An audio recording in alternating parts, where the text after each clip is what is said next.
Hi, everyone. Welcome to Radiant Living, Inspiring Humanity to Thrive. I'm Marissa B., and today I have with me award-winning, internationally known contemporary, modern, abstract artist, environmentalist, off-grid practitioner, that's what I call it, in both home and art studio, living and working the example of her mission, providing environmental awareness on the importance of protecting our natural resources. I'd like to welcome today the artist, Tylene. Hello, Tylene. Thank you so much for coming. Oh, thank you so much, Marissa. I'm very excited to be here today I and mean, there's talk so to you. much to, yeah, no, thank you. There's so much to talk about. First of all, you do live off grid. Could you explain a little bit about that? I understand both home and art studio are off grid. Is that correct? That's correct. Yes, we live in southern Colorado, my husband and I, and my kitty cat. We live up in the mountains on 140 acres in an off-grid solar-powered home. And my studio too is off-grid solar-powered. My husband built that for me, so I'm very grateful. And it's And very large, I it's a very understand. Right, it's a large space. Yeah, it's 3,000 square feet. So I get to work, I can work really big and I'm taking advantage of the situation, definitely. So right now I'm working on a really, really big piece. It's 8 feet tall by 54 feet long. So Oh, wow. I'm filling the space and having a lot of fun doing it. Oh, wow. But I mean, 3,000 square feet, that must be incredible to be off grid with something like that. I'm sure there's advantages to being off grid, correct? I mean, I'm sure there's many Oh, that advantages. Oh, it's peaceful, it's quiet. We can lead a very independent life. We're reliant on the sun, Mhm. but where we live, the location where we live, we actually get about 348 days a year of sunshine. Oh, So lovely. very rarely do we have to turn the generator on, but it's a great place. I've got a great vantage point up where kind of up on top of one of they call it the canyon lands, the Mhm. end of the Rocky Mountain range. So we're in, kind of the undulating areas in the valleys and the hills. So I've Oh, it got must this be beautiful.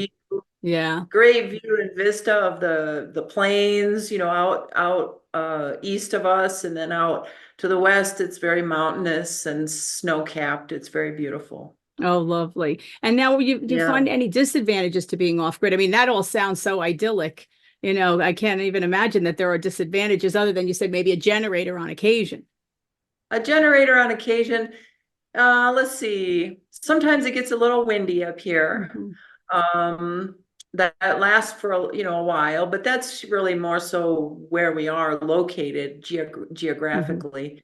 Let me think. Maybe once in a while I miss seeing people, but Okay. then I just go take a drive in my car, go to the Hmm. city and chit chat. But I don't really see there's too many cons to it. It's very I mean, peaceful. I could imagine not especially when I heard over 340 days of sunshine. That's incredible. I mean, Yeah, sadly, I'm in New York and we've had weeks of gray, and it's just yeah, not even healthy for you right. from a mental perspective, from emotional, from Yeah, physical. It's just not healthy. So oh my gosh, I could just imagine how idyllic it is, the views, the landscape. yeah. And that brings me to the question of I've read somewhere that you mentioned that a good part of your work is social. And you do work in a number of materials. Can you explain a little bit about, first of all, the materials that you do work in? Well, depending on which collection I'm working on at the time, I really enjoy challenging myself and using different materials, and it offers new problems to solve. And I'd say probably my most favorite mediums to work with are my big works where I've got to climb ladders and I'm working really, really big on tabletops. And, I'm using a woven glass. It's a fiberglass structure. Mhm. And I use powdered pigments, so the soil from the earth. And I layer transparent and opaque colors to achieve really rich, vibrant, sense of color on these large panels that I work on. So again, heavily influenced by the environment and the that I'm surrounded Hmm. by. You know, sunrises, the sunsets, just the way fog, kind of ebbs and Hmm. flows through valleys and hangs in the crevices, or, in the wintertime we get this beautiful hoarfrost. So the frost will grow, grow, grow, and the crystals will grow. And when the sun Oh, shines, you get wow. those beautiful sparkles. And, it's just lovely to be surrounded by beauty and light. And it shows up in my work for sure. Now you call it, I read in your artist statement that you say that you are a mark maker, and that Yeah. the mark making um, blends both the self and the environment. Can you speak a little bit to that? I mean, how did you get started in all of this? I mean, of course, I know the traditional route. You have gone to art school. I know you have a master's in art, and I know you're internationally known. You've had many shows all over the world. But how did you get started specifically with the landscape, the environment, and the social content that you want to deal with? When I graduated from university, I went to Arizona State University. I got my master's in foundry and printmaking. And I had a wonderful mentor professor. His name was Nick DeMatteis. He's also a wonderful artist. He helped me understand that it was important for me to pack a backpack and hit the road, and before I bought a sofa or got Mhm. settled. So I love to travel. So I had a friend who got me a one-way ticket, first class, dropped me off in Paris, and I just started traveling and talking to people.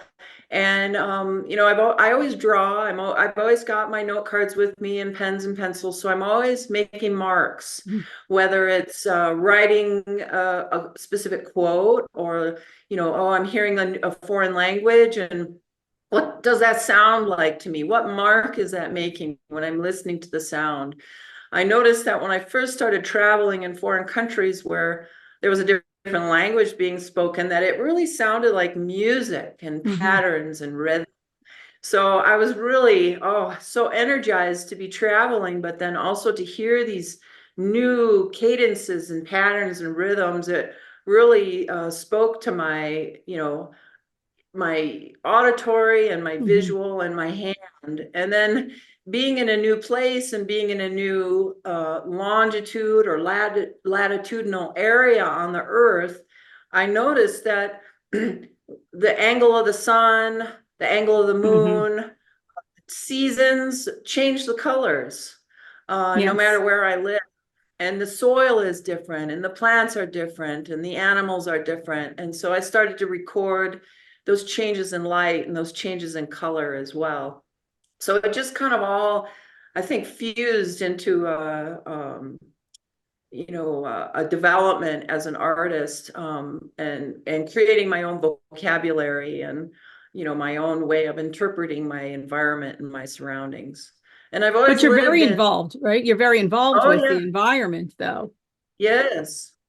Yeah, oh, very much so. I speak to it. I'm always trying to bring attention to it in some way, but my focus is more on the beauty and the importance of how how important it is to return to a calm, a natural, gentle, strong, serene place. Not just only within your environment, but your environment is a direct reflection of what's Mhm. going on internally. So I always have a, a time to pay attention to my surroundings and walk and listen. Mhm. It's really important that I spend that time and just listen, um, because then I can hear myself as well as what's going on around me. So And now, of that's what I course, we love. have issues, right? We have issues with the planet. We have issues with man on the planet, let's say that, right? Yeah, I Not the think it's planet itself, but I think when like if I look at, let's just say we look at water for an example, I think that water can teach us really profound lessons on how to live a dignified life. Mhm. Water is very, by nature, is humble and serene and calm, but very strong. and tremendous. It has power and Hmm. endurance amidst the toughest of conditions, but it always returns to a calm, as an Yes. inevitable natural state. So, I think we can learn a lot, from our surroundings. And, have spent a lot of time observing water. I grew up in Michigan, Hmm. surrounded by water Lakes. and Yes. lakes and rivers and Hmm. ponds, and living in Colorado, it's a very similar type of existence with the Hmm. water, with the big snow dumps, and then the Hmm. the mountain melts, and the rivers and the streams fill up, and just how important water is. Oh, You know, of course. Confucius Confucius said, as the water shapes itself to the Hmm. vessel that contains it, so a wise man adapts himself to circumstances. So I think that if we take Hmm. a little time as humans and maybe take a step back and think and ponder and rest, get ourselves in a restful state, there's a lot of quote unquote problems that could be Hmm. resolved. I believe that truly. So Well, I know there's a movement, especially with the young, for yeah. living a simple life or living a slowed down life. Hmm. But that, and many of them are off grid, and many of them want to be off grid, or they're attempting to be, and they're caring for the environment. But I'm finding that we need to do so much more. That's why I was so thrilled when you said that you would come on, because I know that your work, especially these tremendous pieces that you have, they really speak to the aspect of conservation, of respecting the environment, and the care that we need, that we have to be stewards over the land, in essence, because that's really what we're here to do, rather than take from it. And I'm sure you've That's right. seen the landscape change, not just from the season perspective, but I'm assuming you've seen the landscape change from what man's taken from it. I think it's most obvious when you go into the big cities. There's always, when I go into a big city, there's different perspectives you can Mhm. gain. You can either be up in an airplane or on top of a mountain and look down. You can be at the ground level and look up. In the big cities, there's a lot of pollution, Mhm. there's a lot of noise, there's a lot of electromagnetic activity that really affects the brain, affects the cellular Mhm. function. If we look at water in terms of our cells, each organ in the body uh, has water in it. Mhm. The body is intercellular, and water's concentration just within the various body parts. Like, for example, according to studies, the brain and heart are made up of approximately 73% water. Mhm. The skin is 64% water, and the lungs are 83% water. Even the hardest parts of the body, the bones, contain 31% of Mhm. water. So if you think about water and how electromagnetic activity can affect water, and you look at those Right. examples, just a glass of water will show you that example. That's what's happening to our bodies and our Mhm. minds when we go into a city, or even pollution. If you look at a Mhm. glass of water and from a dirty tap or a dirty river or whatever, and you look at what's happening to that water, it's cloudy, it's dirty, it's yucky, and that's what happens to our bodies when we go into those kinds of environments. So again, it's really important for, if people want to really take care of the environment, Mhm. the key is to take care of yourself, True. right? To clean up your house, to clean up your Yes. food, to clean up your water, because what you put in your mouth, Mhm. what you put in your body, even things that you listen to or things that you're seeing, Yes. it has a direct impact on your at a cellular level. So if the glass of water is dirty Mhm. or your body is dirty, illness, disease happens. Or So, worse, it's chemically laden because it has to right. be cleaned, or what they term clean. And that's a Right. big problem too. Yeah, chlorines and Yes, bleaches, and, yes, all those things. fluorides and yes, Oh, fluoride is terrible. Yeah. yes. So, living where I live, we collect rainwater, Hmm. um, off the roof, and we water our plants and we water our vegetables, Hmm. it's a cleaner way of eating as well. Or if I'm not growing something, I go buy organic, Yes. versus non-organic GMOs. Those are terrible as well. So, water is very powerful, on our bodies, on our Hmm. environment, on our mental health, and so is the sunshine, but, Right. Well, but water's water, we need important. water to survive. I mean, we That's absolutely right. all organisms need water to survive. So That's that's right. uh that's something that we have to definitely stress to be kept clean or to return to clean because of what's happened. You know that 2/3 of the Earth's surface is water. Yes. That's a lot.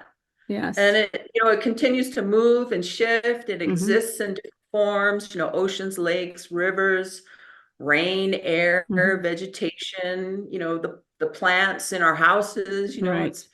it's all around us. So water Yes. is very important. Yes, and it is. I mean, much and a perfect example. I think the Tao says that we have to be like the water. We have to flow like the water as the water flows. So, Right. it's a That's right. perfect example to all of us. Um, but there are other parts of the landscape that possibly have changed because of environmental factors. I'm assuming. I know here in New York we had a big issue with fracking, and no one really wanted it, and they were trying to push for it, and people were fighting because we didn't want that to go on in the ground, because you don't know what the ramifications will be down the line, what you're actually doing. Yeah, there's some deep wells, deep aquifers and Yes. aqueducts in the state of New York. And when there's that type of chemical that's being inserted Mhm. in the earth, uh, I'd have to read the studies to really Mhm. know the effects and the impacts, but it just stands to reason that Yes. um, when you're inserting something of a chemical Mhm. nature, it will flow, it will go. Mhm. Um, Right. it's And just I the mean, it's nature just of, a common it's sense just how it thing. works. Yes, Yeah. yes, it's just common sense. And I know that because you're so involved with environmentalism and your work is known for its environmental flow, can you tell me a little bit about the smaller works that you have? I know you do tremendous pieces. And first of all, before we even get to the smaller works, how do you even move the large works? That's a tremendous endeavor. That's like serious work. Well, it's really cool because the fiberglass work actually, I until it's framed, I roll it up and I put it in a tube, and so it's really easy to ship.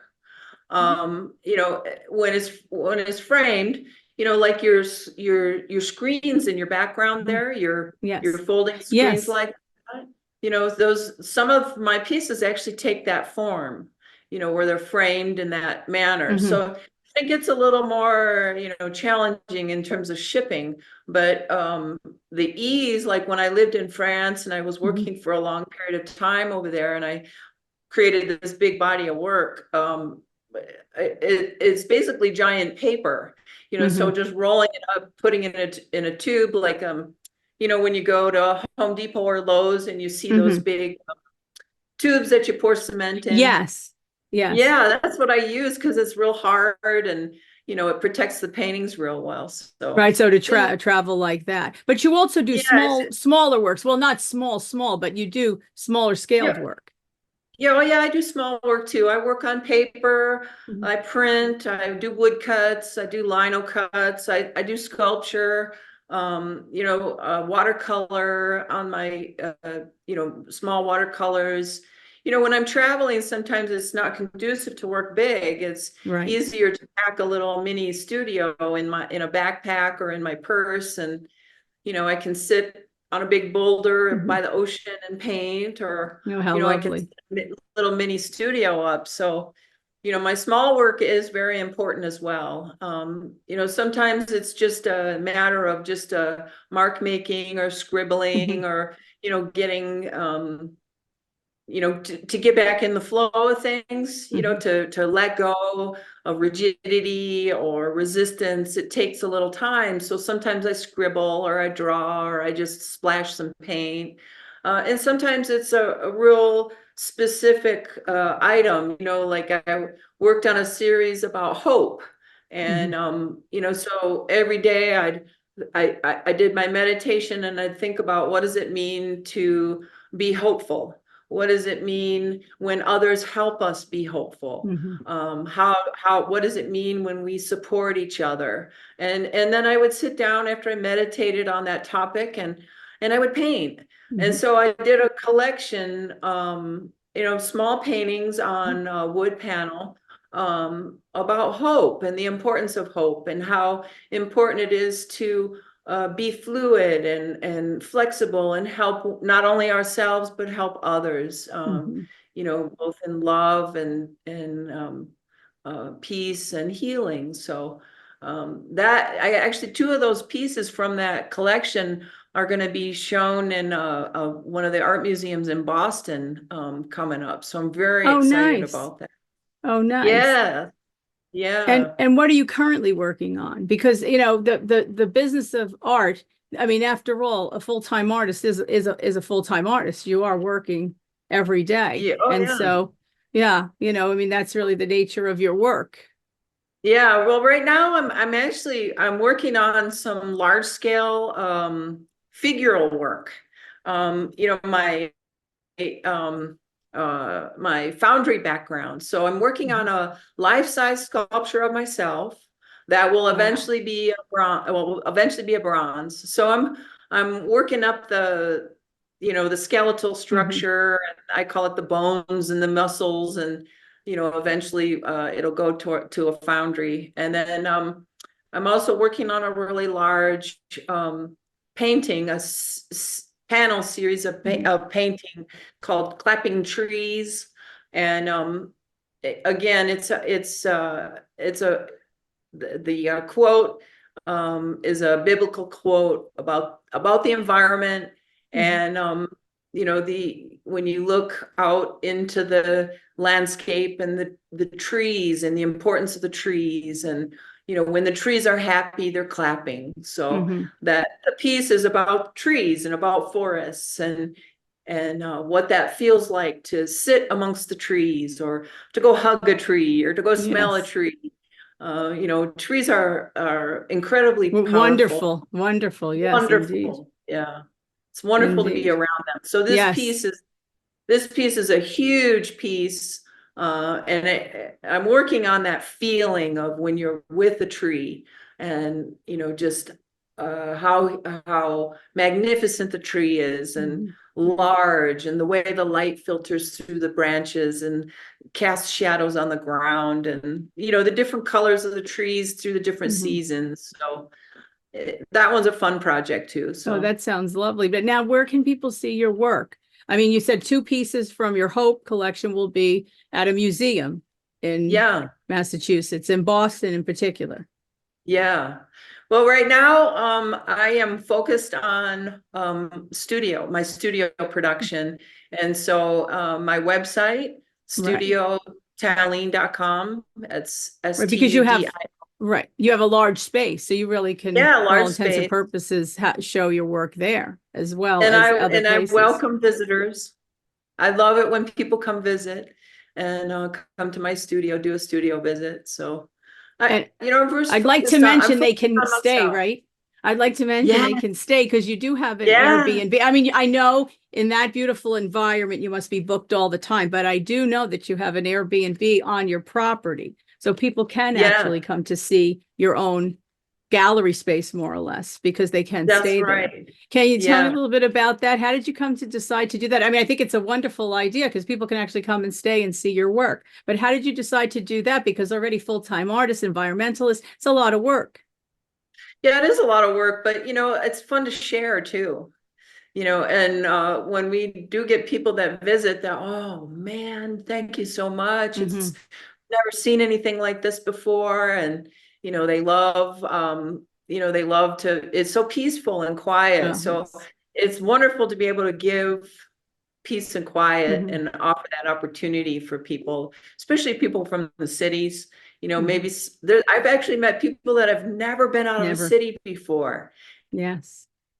and they come out and they sit on the deck. We have this huge deck Hmm. for the guests, and oh, the stars at nighttime. And then, Hmm. in the spring and summer, the sun comes up, over the horizon, and you get to hear the birds, you see the birds take flight, and sometimes a little bear will come through, or, Oh, we wow. have mountain lions. So you might see a Hmm. mountain lion or a deer. And my husband is actually he's building a pyramid, and Yes, I was going to we're ask about gonna that turn because the that into tiny, is it a an guest Airbnb suite also? I also. guess. Wow, because a pyramid. And tell me about that. He's Well, building we're that still, almost to scale, yeah, right? Similar to the pyramids in Egypt. He's building it almost to scale.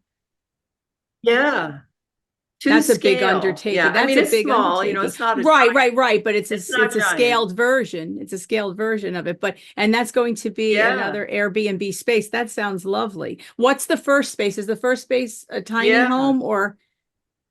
The, the first space is a guest suite in our home. Mhm, So, it's a small, mhm, cozy suite with a great big, mhm, huge deck. So it's geared more towards the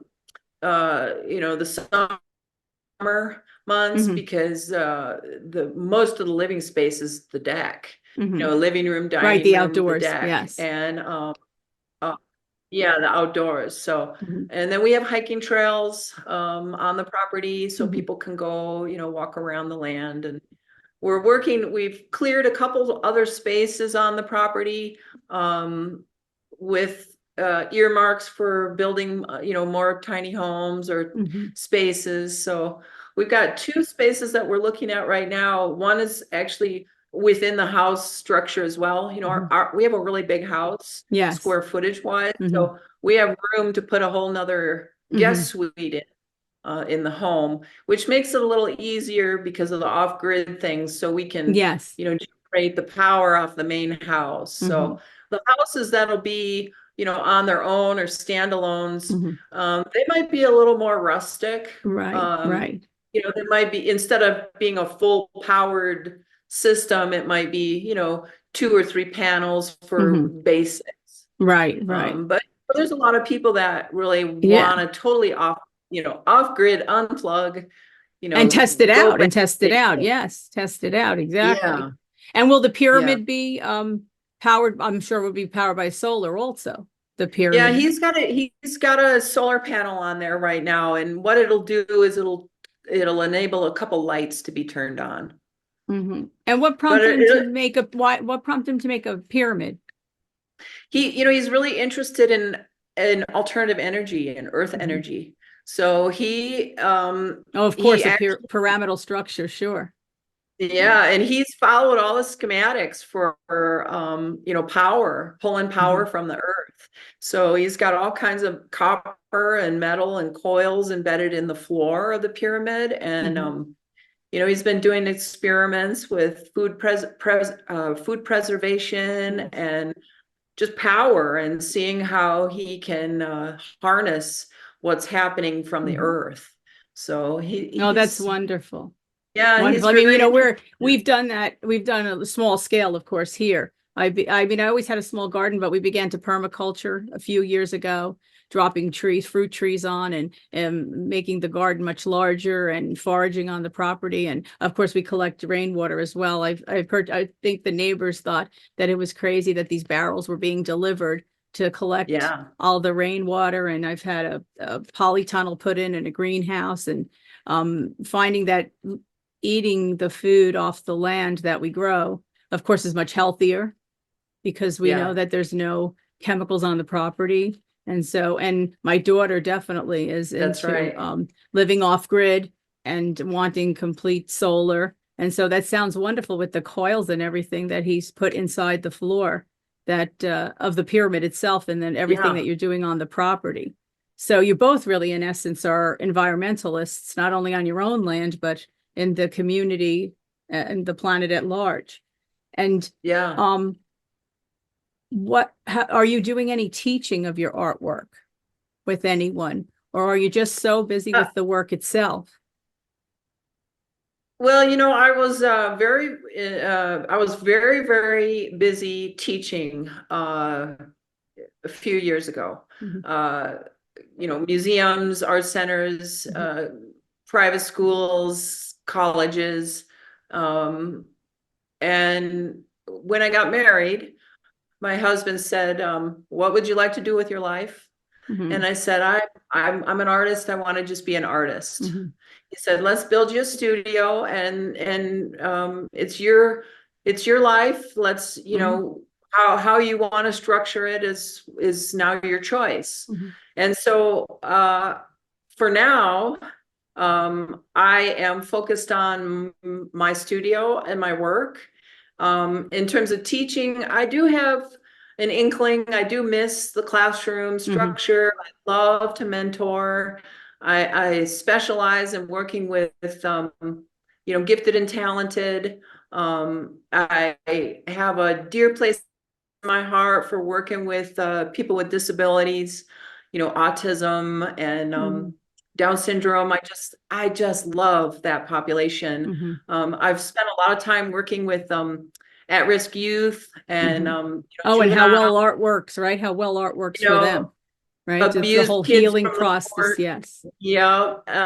So I do miss the interactions and the opportunity to be a mentor and to be a support and do the encouraging.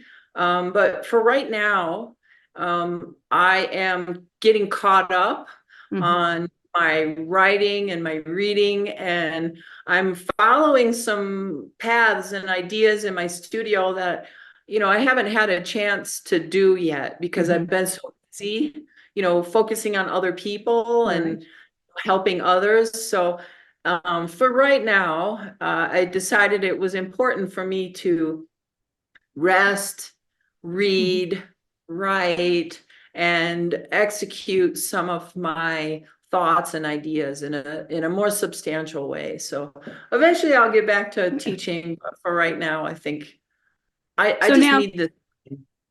if someone wants to come to the property, they can find the Airbnb online. They say they want to come, they want to coordinate to see your studio, or they want to Mhm. come and see, spend some time trying to live simpler. Is that all separate? A separate website? Is that part of your art? Because I know you have the website for your art, which of course I will list all of that in the descriptions for people.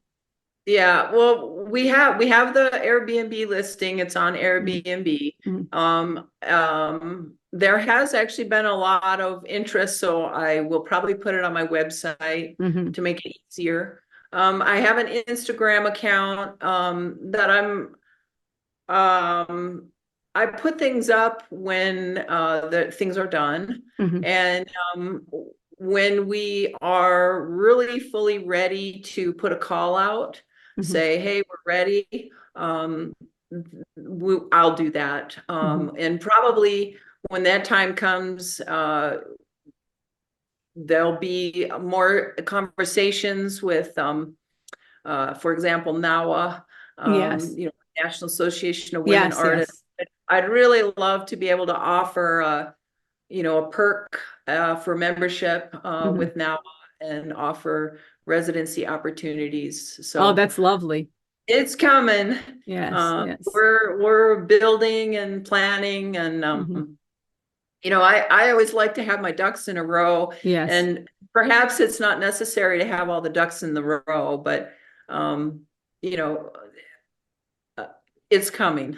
Mhm. Well, I'm Yeah. assuming that people can still come for the Airbnb. I just think it Oh might be yeah, maybe a little bit to coordinate seeing your studio because you are working in there as well.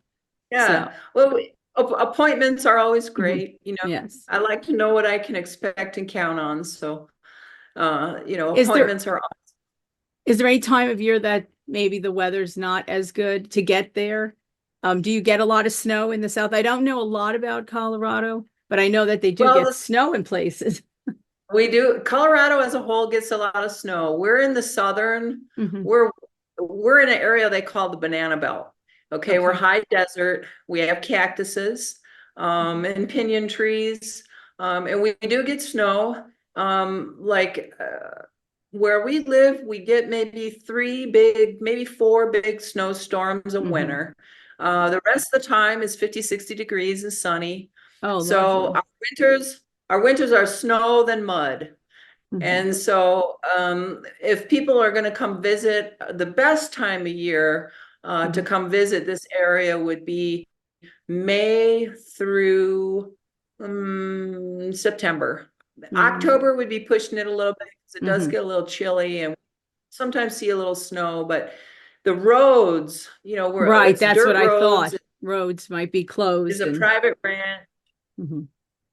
Yeah, and personally, I like to kind of get out of here January and Yeah, February yourself, because that's yes. when the roads are really, really muddy. Hmm.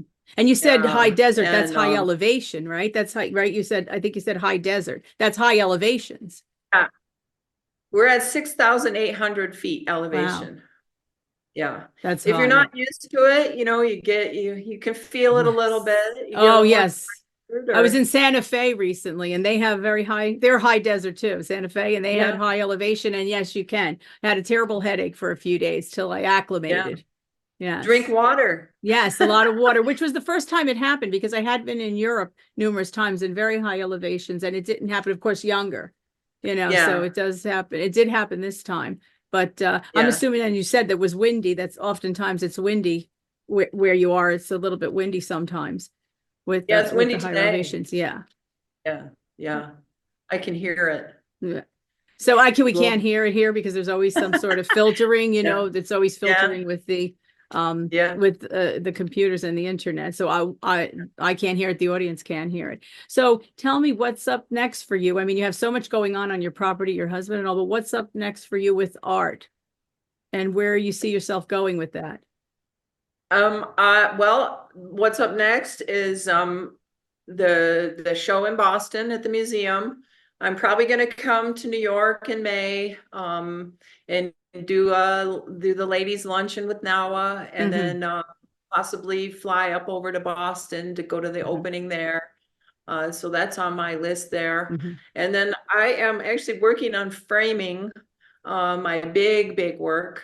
So that entails a lot of Yeah. study on tools, Hmm. study on wood, and traveling to, go purchase wood and Hmm. uh, get the right tools to start cutting and sawing and, putting some Hmm. of these big pieces together. So I'm really excited, about framing and getting some of these big Hmm. pieces out, out in the world and, Hmm. purchased and living in new Hmm. homes and, Right. For you know, people to enjoy. Yes. yeah, yeah. And I've been having some conversations with various galleries and dealers. So it's always good, to meet new Hmm. people and develop a relationship. And I love having new friends. So Now, do you have work that's in the, your area? Do you have work in your area? Like some of the work in some of the galleries in your area? where I live, it's really rural. So there are Super, no galleries. no, galleries, it's a travel Hmm. and quite a journey to get there. So, Yes. um, Right. Not that easy. not that easy. So I'm just, like I said, I'm just focusing on what I'm doing here and, Hmm. Well, you have the building, space, right? come.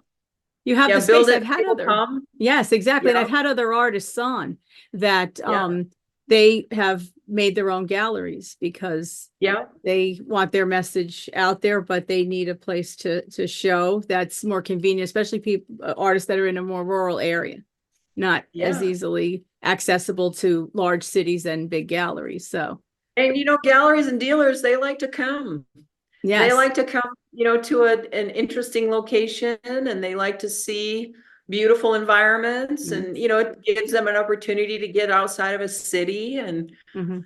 explore and be involved in a beautiful surrounding that they might not have access to living in a big city. So, it's a win-win for everybody. Yes, it is true. Yeah. I do have one question. Do you have your own art in your home? Do you Oh, keep your own yes. art in your home? You do. Now, the Yeah. piece behind you, is that yours or is that your own Those, work? yeah, those two are mine. Yeah, those are smaller pieces on wood Right. panels. Yeah. hmm They're I lovely, like very to I like to vibrant. have something. Yes. I like to look and then I like to rotate, you Hmm. know. Okay, Oh, I've that's looked a at nice that one. idea. I'll take something else from my studio, bring it up, and sometimes I bring things into my home that I need to just look at for a while Hmm. and live with and decide, is it done or not? So, yeah, I'm assuming as an rotate. artist, as an artist, they question that often. Is it done or not? Yeah, Yeah. yeah. Is it done or not? They're beautiful pieces. The one, well, to my left is lovely. Very vibrant. Yes. Right. Yes, Yeah, that one. Lovely. yeah. That one's And that's on the wood panel. wood panel. Yeah. And it's real thick. Hmm.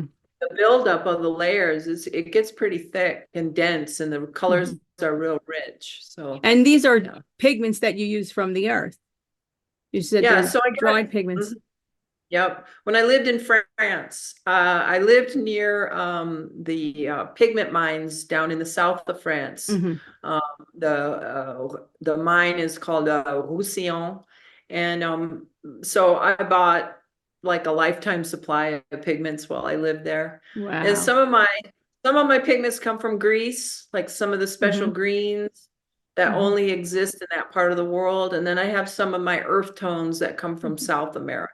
It's So, but amazing. I mean, you could teach a yeah, yeah, class just on that alone, right? Because yeah, using the just on natural products pigments. from the earth. Yeah, Yeah. yeah, it's fun.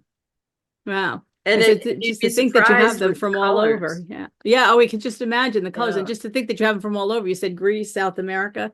That's a yeah. lot of different areas, a lot of different backgrounds for those The colors. mines, the pigment mines in the south of France, those pigments, those were the pigments they used Yes. in the Lascaux caves too. Yes, And yes. when you go to those mines, I mean, it's like a totally different planet. You Hmm. walk in and like all the soil and rocks are Hmm. like yellow and then green and then Yes. purple and blue. And I mean, you can't even imagine. I remember when I went there the first time, I just was like, how did this happen? All this Yes, color, right. amazing to see. They're There's another absolutely place like that. spectacular. Spectacular There's and from another the place earth. like that. Yeah, there's another place like that over in kind of outside of Las Vegas, Oh, near wow. where the Hoover Dam is. Of course, it always slips my mind the name of the park, but there's a park up there. It's the same thing. It's like sorbet colors and Oh, sherbet colors wow. and landscape and swirls of yellow and pink and blue and green, and it's Oh my amazing to see. gosh. Yeah, really beautiful. That sounds wonderful.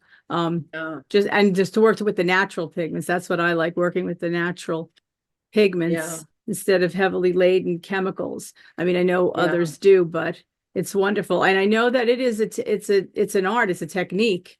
It's an education in those so that you know Yeah, how well, to use them. it's learning how to build paint, right? Mhm. And studying paint and understanding Mhm. what is it that you want the paint to do? How do you want it to flow? Mhm. How do you want it to, coagulate? Do you want it to be resistant? Do you want it to be, solid, strong, gentle color? So learning how to structure the paint was important for me as an Mhm. artist as well. So, the deep dive into the philosophy of the actual physical structure of the paint Mhm. and how I can make it do what I want it to do, is another way that we can be strong yet gentle with our Mhm. environment. So, Yes. Right, yeah, exactly. Working with the environment. yeah, That's so true. Well, yeah. Tylene, I want to thank you so much for taking the time to come on and speak to the audience. I'm Thank always thrilled, you. especially when I have artists that work full time because they are so busy and they are, for all intents and purposes, they are their own boss and they have to make time for these things. And I really do appreciate it. So I think it's always wonderful to hear about how artists are helping the planet with the environment, with healing, especially healing. And you've kind of done it all, working with the children, working with children with autism. I mean, you really have done it all. I want to thank you Yeah. again. Thank you. I had so much fun and I can't Me wait to too. see you again in person. Give you a Yes, big yes, me too. We'll see you probably in either the spring or the fall. But I September. know that we want to take a trip Yeah, out there. We absolutely have to come out to see you your should. gallery and the Yes. landscape because it just Yeah. sounds so amazing. Of course, I've seen your work on online, and I just would love to see the large pieces. They just always Oh, sound in so wonderful. And the person. Yeah. foundry now in person, yeah, the foundry work. I mean, that's just Oh, spectacular. Life-size yeah. pieces like that. So I again, would thank you love to so have. much. That would be Thank you. lovely. Thank you so much. Say hello to Thank your you. husband for us. I will. Take care. You too. Bye now.